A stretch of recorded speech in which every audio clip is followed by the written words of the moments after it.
Ipinagtanggol ni Pangulong Rodrigo Duterte ang pagbabalik ng parusang bitay sa bansa.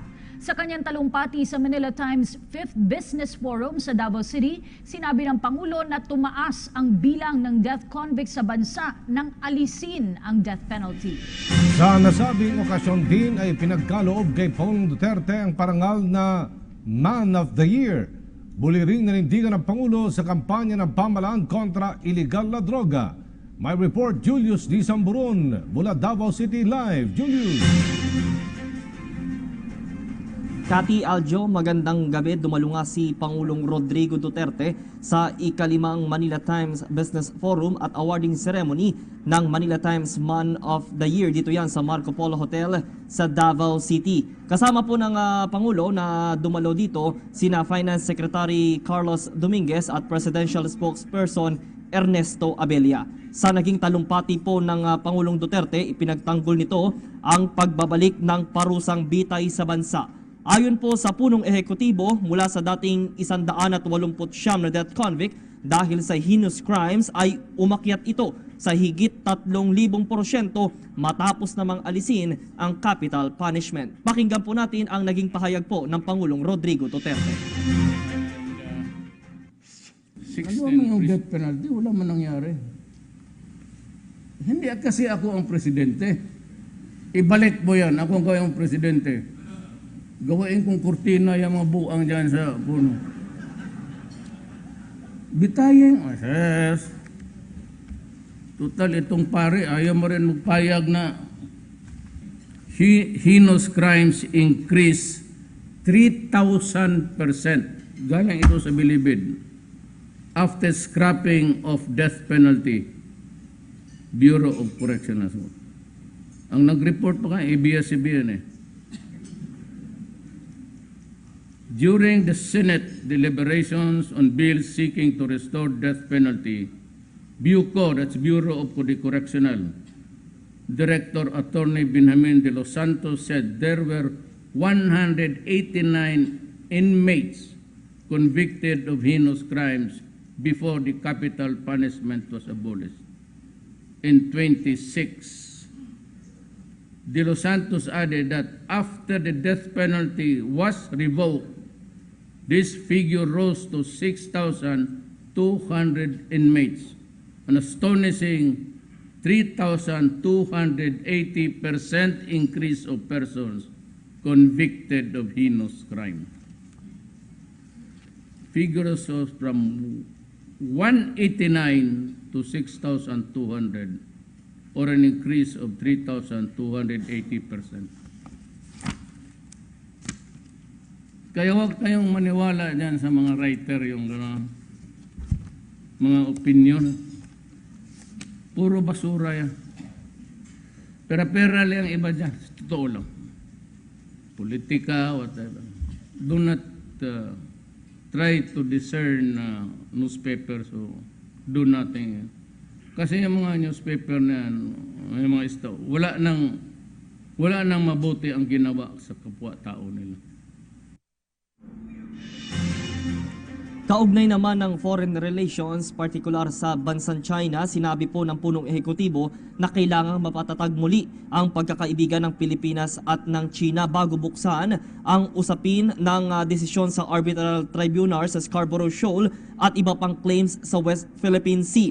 Dapat din daw na idaan ito sa maayos na usapan at hindi lamang sa anumang patutsadahan o asaran. Present din nga dito sa forum na ito ang ambassador po ng China na si Xiao Jianghua. Muli, ang Pangulong Rodrigo Duterte.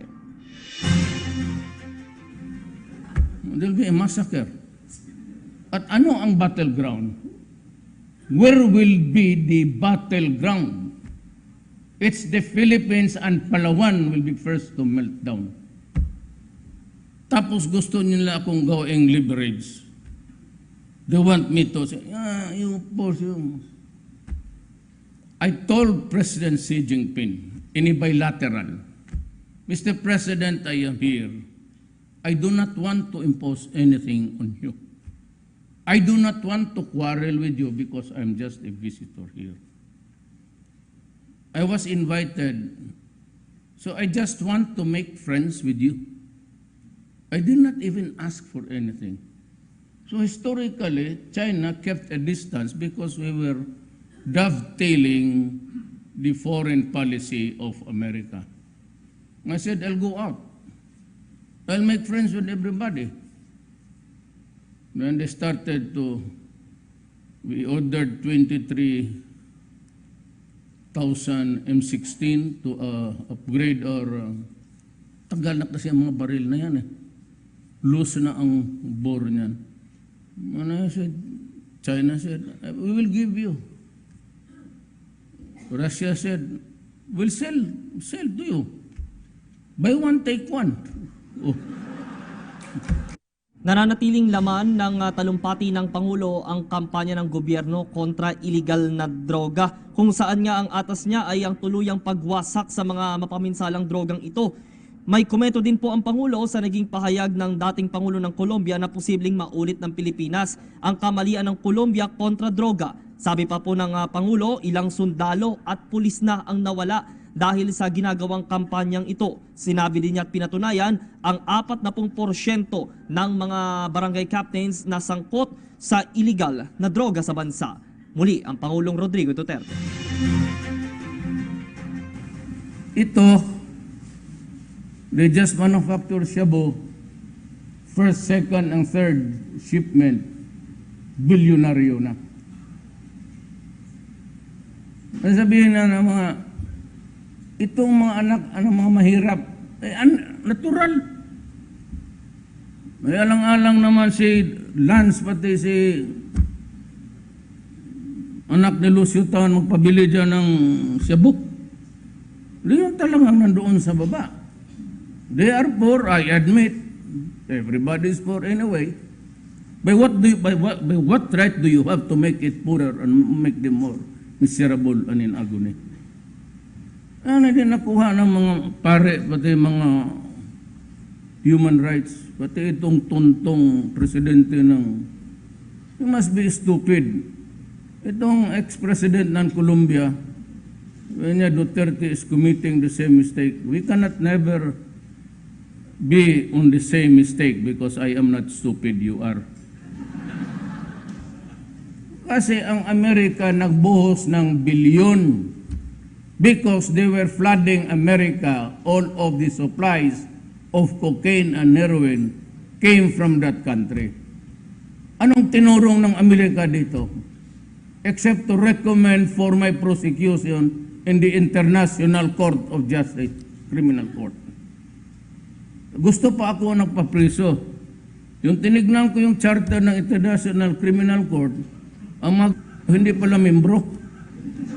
Pangulong Duterte na mananatiling malinis at walang korupsyon ang kanyang administrasyon. Kaya bukod nga sa Government Hotline 8888, ay maglalabas din po ito ng executive order para naman sa mabilis na proseso ng mga dokumento, lalo na po sa mga lokal na pamahalaan. Narito po ang Pangulong Rodrigo Duterte. Zero tolerance ako ngayon sa crowd. Just mere whisper, you're out.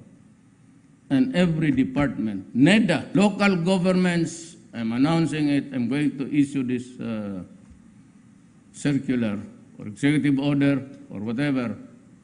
We have 3 days. In Davao City, you get it 3 days. Noon sa akin.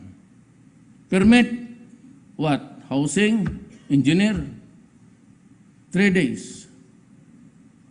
Wag na ninyong isali yung bumbero.